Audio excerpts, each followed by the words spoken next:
one of my favorite people is Matthew McConaughey, and his new movie is Killer Joe. We're going to talk about that in a minute. He's the Hollywood heartthrob. Yeah, you hate that, right? You still give me that moniker. I'm going to talk about Killer Joe in a moment, but first, why are you so thin?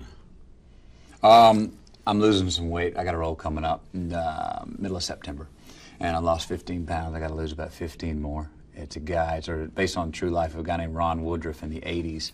He was in Dallas, and he contacted HIV through some drug use. And he was doing ADT, which is what the FDA approved for HIV patients at that time, and didn't like how he was feeling and didn't feel like it was the best for his health. And he became a black market drug dealer, basically, of homeopathic HIV medications to everyone in Dallas, which happened to be mostly homosexuals who had contacted HIV. And it's the story of this guy who ended up living 7 years longer than the doctors gave him a chance to live. And he was basically a black market peddler of homeopathic HIV medication. A sympathetic figure?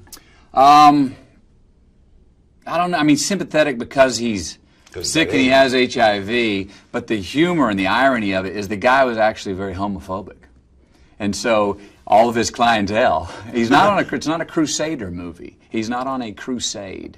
But the people he's dealing with, and it maintains a certain levity and humor, and he becomes more human through it, but it's not a real, arc of a When you're doing a thing like this for a movie, though, do people worry about you?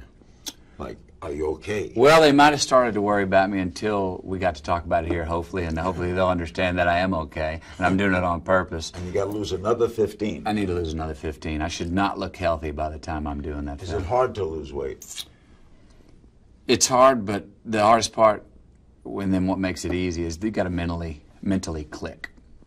And I just kind of dared myself, and I haven't been this light since I was in the 9th grade.